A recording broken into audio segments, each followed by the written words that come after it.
Every day is a new day.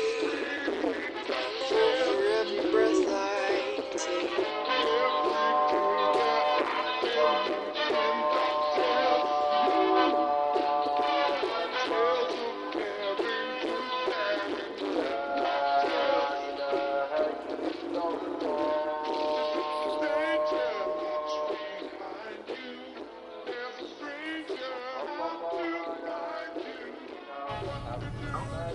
Hello, I'm here. You broke up there for a minute. Okay, so here's what we're going to do, Ed.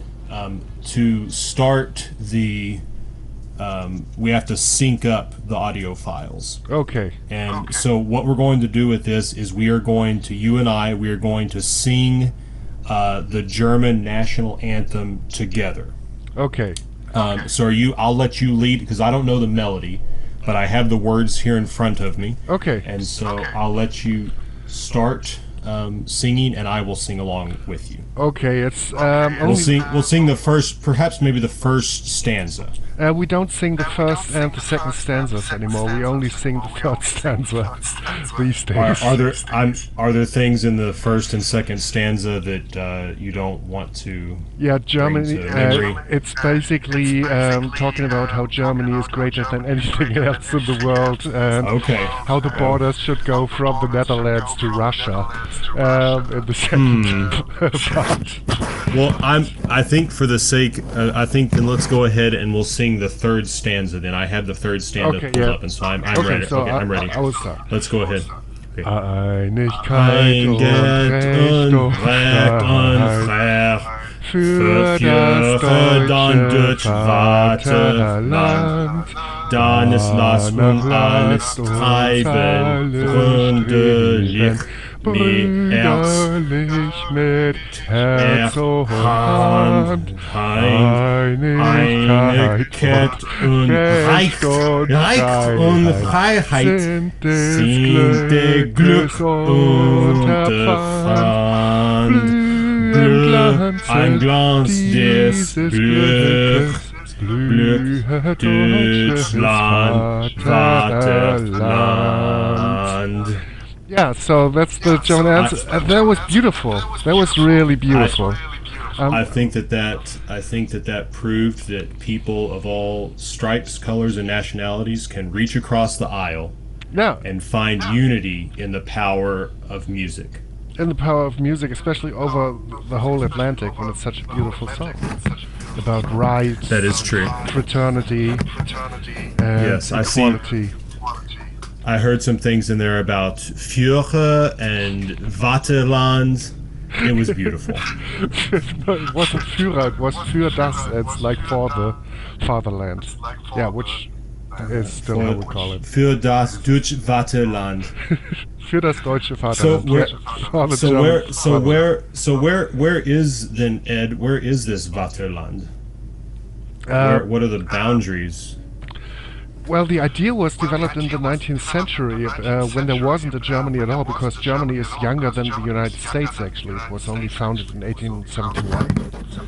And the song was written at a time when there were people who spoke roughly the same language, thought we should have a country, so that the French and other people can't just, invade here all the time. So let's try the other way around.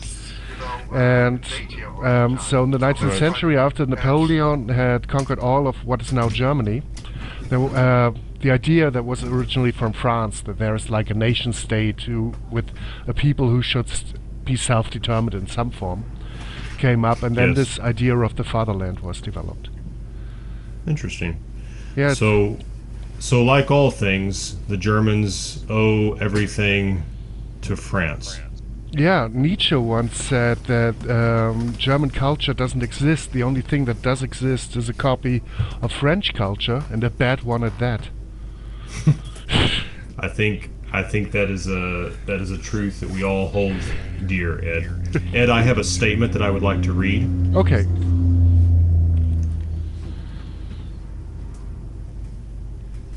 Yeah. Stand by. Yeah, I'm standing by.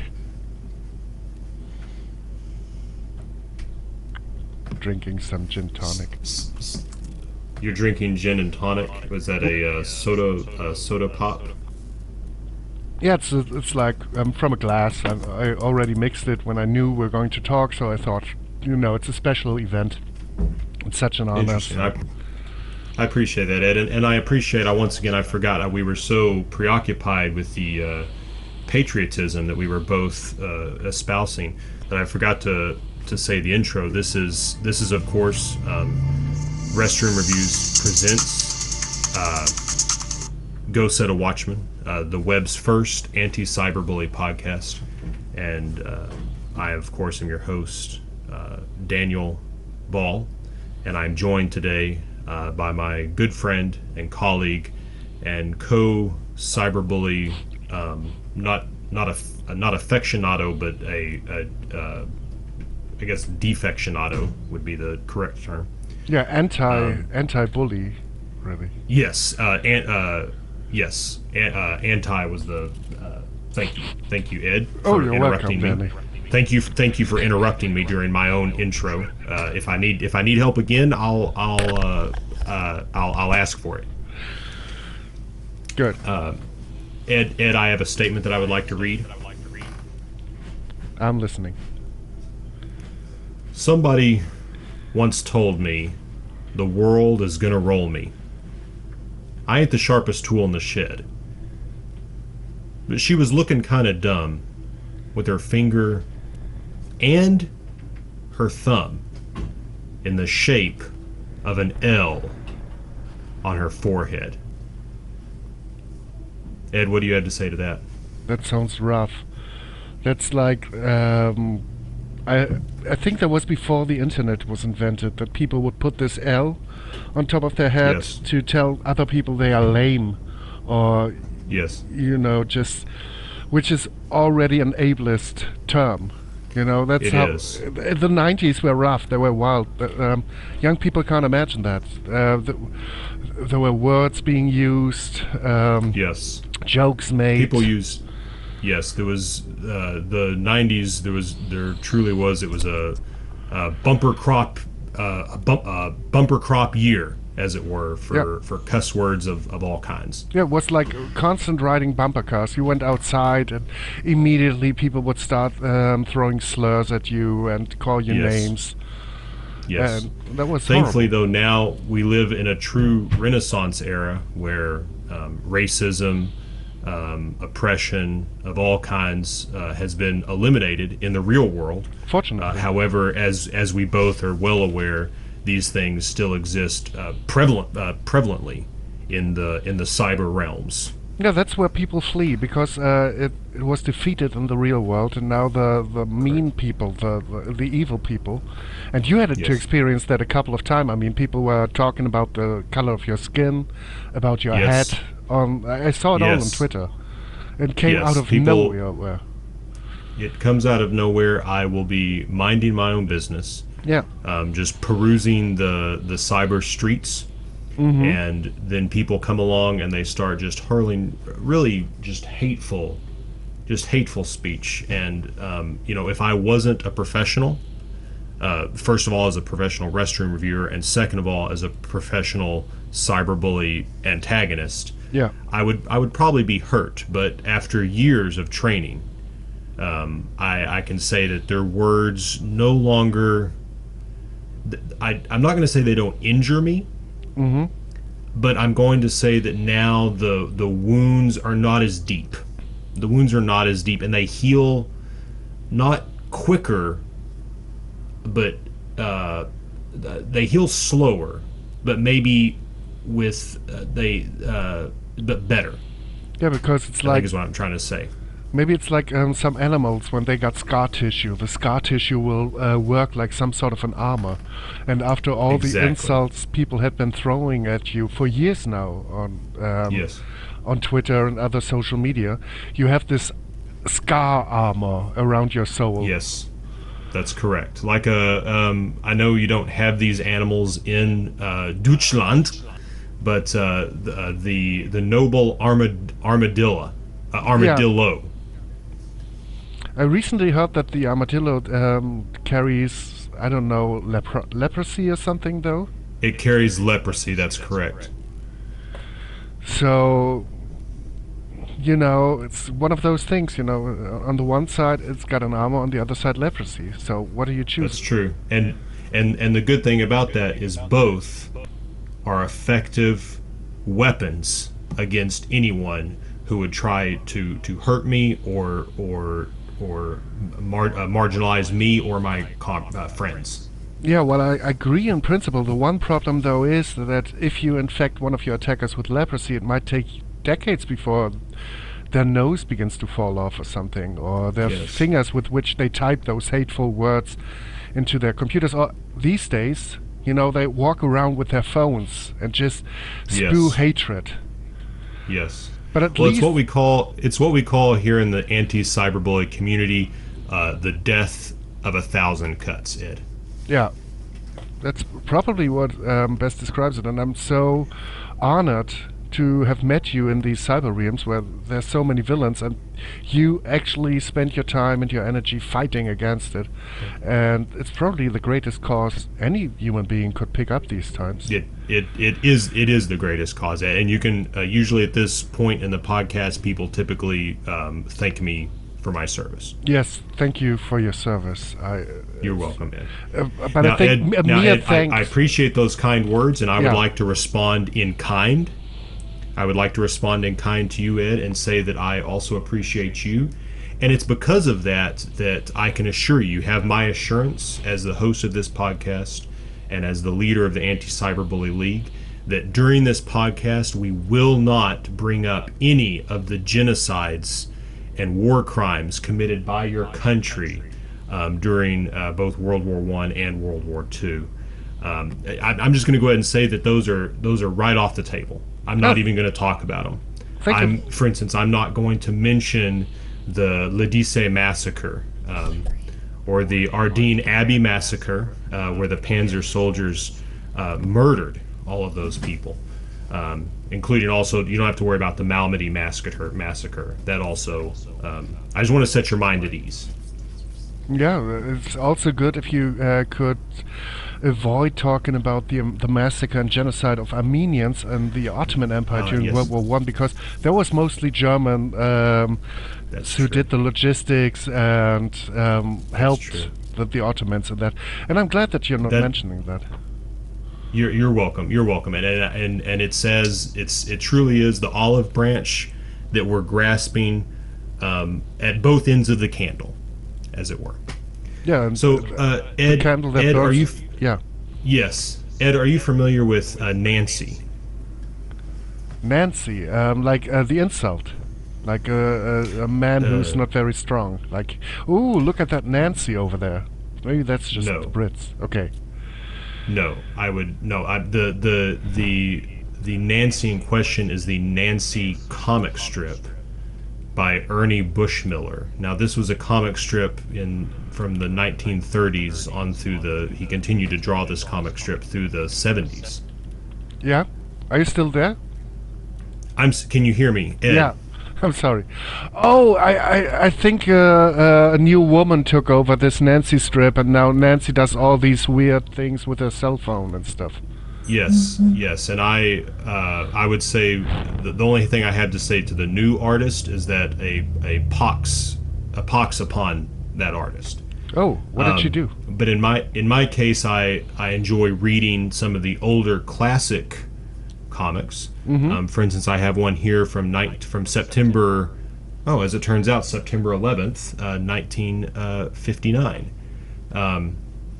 And in this comic, I'll go ahead and read it. Are you Yes. ready for me to read this Yes, comic? I love having comics read to me. Good. So do I. I love reading them. So here we go. In the first panel, we have Nancy and her friend Sluggo. They're looking at an older gentleman who's standing in the foreground of the panel, and he has a very wrinkled forehead, a very wrinkled brow. And Nancy, she's pointing at him, and she says, "That's Professor Strudel, the big scientist. What a brain he must have." And in the second panel, Nancy continues. She says, "Look at that wrinkled brow. That means a lot of brains." Now, as I said previously, this man has a very Yeah. heavily wrinkled forehead. You described it. It's, Yes, and so in the third panel, Sluggo turns to Nancy and he says, "Wrinkles mean brains?" And Nancy responds in the affirmative. She says, "Sure." Now, in the fourth and final panel, oh, it's a 4-panel. apparently some time has passed because now Sluggo is standing next to his pet dog, and his dog's face is very wrinkled. He's apparently of a dog breed that has a lot of loose skin on the face. I don't know if you're familiar with these types of dogs, Ed. I know them. They look. They've got their skin flapping all over the place. Yes. Well, you can. So this dog is exactly as you're imagining him, and Sluggo is talking to the dog, and he says, "What's 6 times 6 divided by 2?" And that's Did the older gentleman hear what those young kids were saying about him? I don't. That's a good question to bring up, Ed. It's not actually revealed in the comic strip because the older gentleman does not appear in the final frame of the comic. So it's really left up to us as the readers to know if he does. But I adhere to the death of the author theory. Are you familiar with that? Death of the author? No, continue. Yes. So the death of the author postulates that it really isn't important what the author's intent was in the meaning of his work, but rather what the viewer or reader derives from it. And so truly the author is dead. Plato had Socrates say the exact same thing in the Apology. Interesting. Where Interesting. Socrates goes around and he tries to find the wisest man in Athens. So he talks to a lot of people and he talks to playwrights and finds out that those playwrights know even less about their own plays that he would do. Well, I would have to say that I'm going to go ahead and say that I agree with Socrates on this. Yeah. He also said that inventing anything is just remembering, because every idea that is possible to have already exists in some shape or form. Interesting. And that was said even better in the book of Ecclesiastes. Now I know that this book is not ever read in Germany, but there's a book here in the United States that we read that's called the Bible. And in the book of Ecclesiastes, the King Solomon, he pens the words. He says, "There truly is nothing new under the sun," Ed. Oh, Solomon also wrote some pretty saucy stuff, didn't he? He did. Yeah, I remember reading that part. Yes, But- I'm sure you did, Ed. But at least in German we don't read the Bible, but we behave as if we would. So that it's a great source to justify anything. But As I read this, yeah. I was just going to say I initially chose this comic because it discussed phrenology, which I know is a topic that is a hot topic, as it were, there in Germany. Yes, of course. And there's a special Aryan bone at the back of your head. If you have this bone, you're an Aryan, or if you're not, you're a subhuman. Interesting. Do you have this bone, Ed? I think so. I sometimes feel there, but I think it's always if you want to feel the bone, you can feel the bone. But if you don't want to find the bone, you won't find it. Situation. Yes. Like I'm sure you spent Schrödinger's bone. many moments feeling your bone. Ed. Yes. Now I know.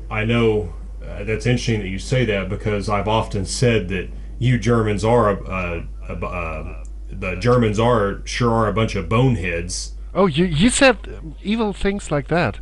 That's a surprise Yes. to me. Now, in this comic as well, at the comic, it was written, as I said, in 1959, I believe. And the professor is but German you can also too, yeah. leave comments on the webpage. This is on gocomics.com, and so you can leave comments. Yeah. And just 4 days ago, a user by the name of Atomic Dog chimed in, and he said, don't bother him. He's busy trying to solve the Berlin blockade. But that was 10 years before 1959. That's a bit late. So at that point, that was even before the wall was built. There wasn't any blockade at that time. Interesting. So, So maybe our who friend wrote Atomic that? Dog Do you here have- is bringing up a bit of a continuity error. I think so. Do you have? So which date is it? Maybe I should correct the gentleman on Well, the let website. me look here. I thought it's actually very difficult to read because the date is written very Like small. 9/11 or something. Well, like I said, the date here is very small. It looks like 9/11/1959. Nancy comic 9/11 1959. Ugh. Interesting. If I Google that, I get. So there's Sluggo, and he's got a water pistol. When I go at that date, Okay. and there's a little girl, and that's perfect for your subject of cyberbullying because the little girl is standing there doing nothing. She's got a polka dot dress, and Sluggo just shoots into her face with water and says, "Draw, you vermin!" And the girl is crying, and Nancy is just standing at the side and watching. Then at the next panel we see Sluggo shooting at another boy with a little bow tie. Again, "Draw, you varmint!" And shoots into her face. And now, in the final panel, Sluggo walks up to Nancy, again pulling his pistol, saying, "Draw, you vomit." Not vomit, varmint, or however you pronounce it. But Nancy, we see Nancy has a whole hose connected to a faucet in her pistol holder, so he will get what he deserves. And in a way, Nancy reminds me of you. Well, it's interesting because the tables truly did turn there at the end. Yeah. So I think we could say that Nancy really was an early pioneer in the anti-cyberbully movement that I started. Yes, she was like a proto anti-cyberbully because she was anti-real world bullies, because at the time real world bullying still existed. I think Right. there was even inequality and racism and poverty back then. As hard In the 1940s? in the 1940s, don't- 1950s, some places don't- on Earth maybe. I don't know if I've ever heard of any back during those times, but I'm not a historian, Ed. Yeah, me neither. I'm just Well, it seems that the mystery really is deepening on this Nancy comic, and I'm looking in the comments that are on the webpage, and I see that some other people have responded to Atomic Dog. mm-hmm. Now this is from Calvinist 1966. So this is somebody from your side of the pond there, someone who adheres to John Calvin's teachings. Oh no, we kicked out the Calvinists. They went over to the United States. We're Lutheran, where I live. John Calvin started the Lutherans, Ed. No, He's the Luther. founder. And so we have here. He says let's go. Calvinist says he says good 1940s reference. Yeah, good 1940s. So what do you have to say to that? I think the blockade was in 1948, but the comic you were referring to was from the 50s. So again, I don't know. Maybe this Calvinist is just a sock puppet of, you know what they call the same person logging in under a different name to agree with yes. himself. Yes. It's a classic cyberbully tactic. Yes, they often do that. How many hats do you know of? hats? Types of hats. Yes. Should I start listing them or give you a rough number? Give me a number first and then a list. Okay, so I think I go with at least like 30, but I don't know all the English names. Okay.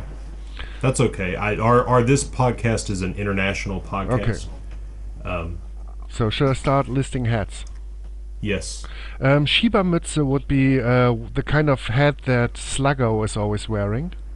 Okay. How do Okay. you call them? Like a working class cap from yes. from I think they call it like a newsboy cap. Okay, newsboy's cap.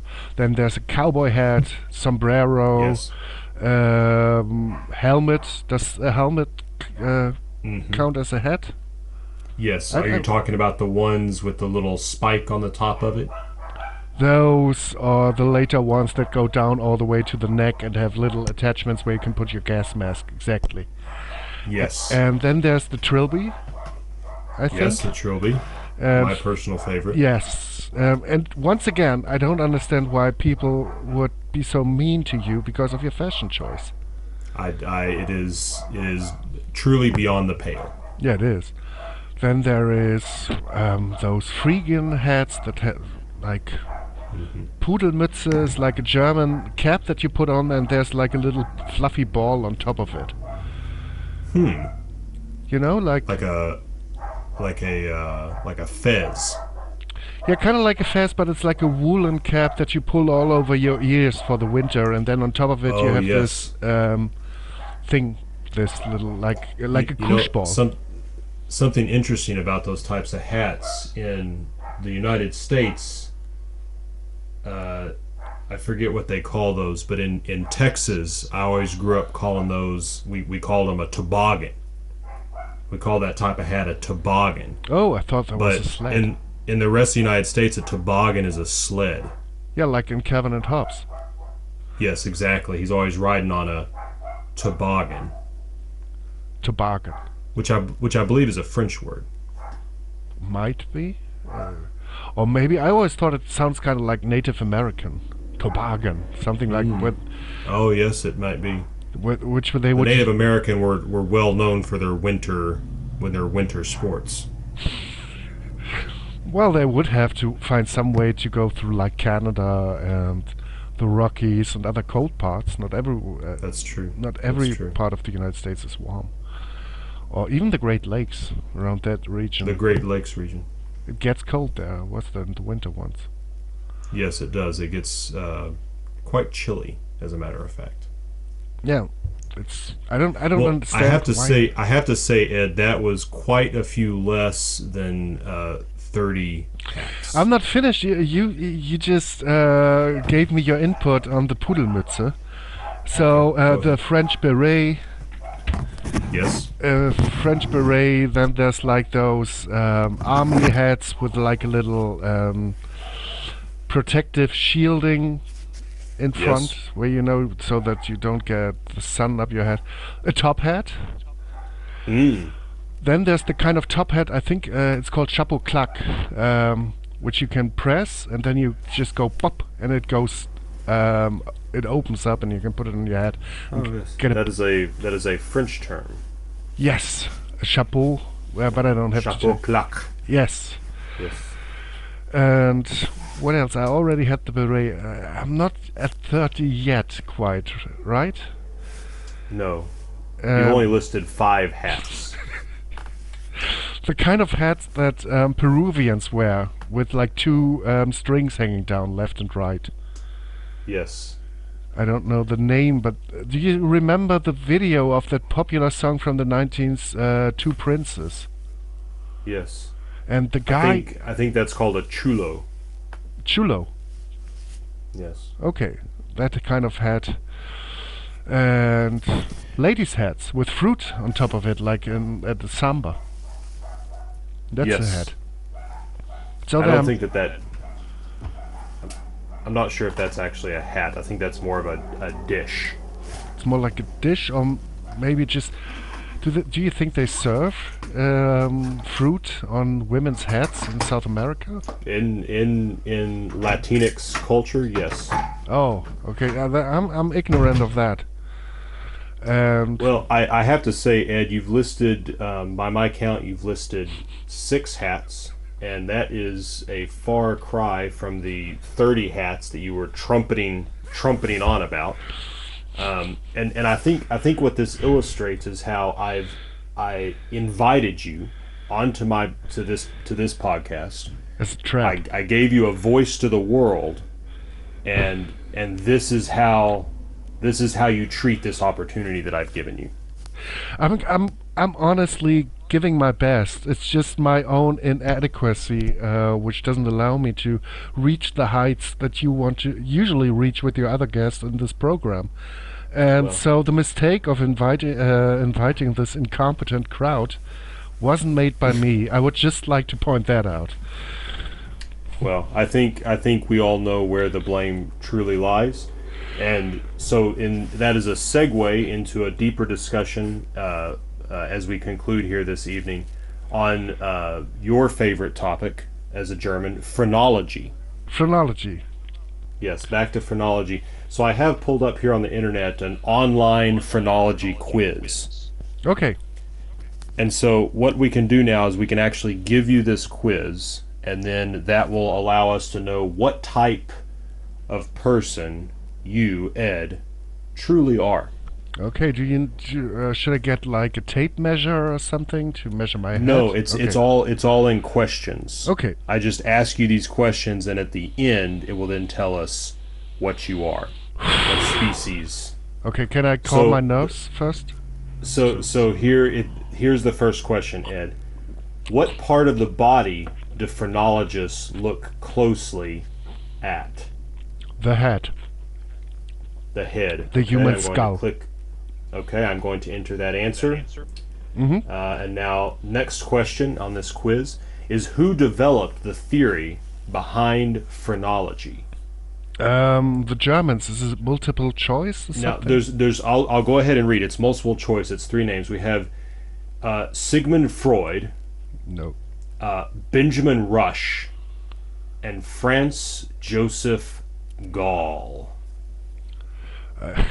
I go for the guy who's called Franz Josef. So the last one. Yes, I'm clicking that, and now we have Ed. What is not a part of phrenology? The reflex points on the feet, the personality and character traits, or the size, shape, and weight of a skull? Feet. Feet. Okay, I'm clicking this feet. Who popularized the word phrenology? Oh, the guy who wrote Sherlock Holmes was a big Sir fan. Arthur Conan Doyle. Yeah, I think it was Sir Arthur Conan Doyle. Okay, so I'm inputting this. And now this is the final question. What did Gall call phrenology? Did he call it cranioscopy, iridiology, or Ed, did he call it graphology? I'd go for the cranio thing, number one. Okay. Okay, I've entered, that's the final question on this online phrenology quiz. And it's now calculating the answer. And it says here that you got 100%. Oh, holy shit. I'm Yes, more racist than I 100%. thought. So you are both an expert in phrenology and a perfect specimen of what they call, here it says pure human. So I don't know what classification that is, but congratulations, Ed. Thank you. 100%. Thank you. I don't know whether I should be more honored or more ashamed for knowing I that think there's something. like in all endeavors, it is both possible and recommended to feel both. That definitely makes sense. Do you have any kind of tune or something like that at your podcast? By the Yes, at the end of my podcast, I always play a song, and it's usually in. Have you ever even listened to this podcast, Ed? I'm starting to think you've never even listened. way? Did I think it was with your wife that I listened to. I think that was the second one. Ed, you may have scored a 100 on the pure human racist phrenology test, but you're scoring an F on the friendship exam. Ed. But If I may counter this, I am aware that I should catch up on your podcast right away. But I did screen Yes. one of your restroom reviews at the Big Boost Bank this year at the Short Film Festival. So that Oh, I worked. appreciate that. How was that received? How long? I guess I shouldn't ask if there was a standing ovation, but rather how long in duration was the standing ovation? Standing ovation. I don't know. We showed the one where you were trapped Mm-hmm. in the one bathroom, if you remember that. Yes, Uh, yes. The I'm reception actually was. still in that bathroom, Ed. I'm sorry. It's okay. And the reception was pretty good. I So, appreciate but that. people were way too drunk. It was like 1:30 a.m. or 2 a.m. at that point, so people didn't stand up for anything anymore. And Well, just we had couches and everything in this kind of cinema that we built up in an old postal service hall.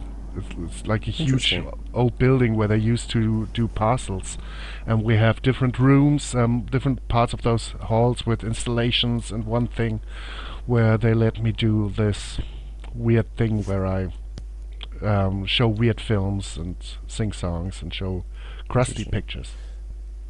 So, in your reckoning, you categorize my life's work, my oeuvre, as Yes. it were, as a quote weird. How was it? What did you put? A weird film? Yes, but it wasn't your oeuvre. It was simply an insight into your oeuvre, because it only works like every other great piece of art. You can't just look at one song by Beethoven and say, "Oh, I know what Beethoven is all about," right? You can't That's just true. play Für Elise on the piano and then okay, that's that guy. And That's true. it's the same for your work, because you're doing this holistic approach to art, using Yes. multiple media and old-fashioned. You used to use old-fashioned forum. Now you're in this modern cyber social security media thing on Yes. Twitter. So I was only able to give people a glimpse into your art. So that's why I call Well, I it Weird appreciate Little that, Film. Ed. Yeah. I appreciate that, Ed, and I appreciate your kind words. And it's true. Many great artists do not have their work recognized during their lifetime, and many great works are left unfinished. I'm sure you would agree, and I've heard you say on many occasions privately that there are many great works or great final solutions that were left unfinished during your nation's history, and I appreciate that, and I appreciate your candor, and I appreciate your decision to join me today on this podcast, the world's only anti-cyberbully squadcast. Thank you very much for having me. Thank you, and I will join you again soon, both in the cyber realm and in the physical realm. I may be needing to stay at your house. Is what I'm trying to say. Yeah, you're welcome anytime. Thank you, Ed. You're And welcome. farewell. Farewell. Me too. Hold on.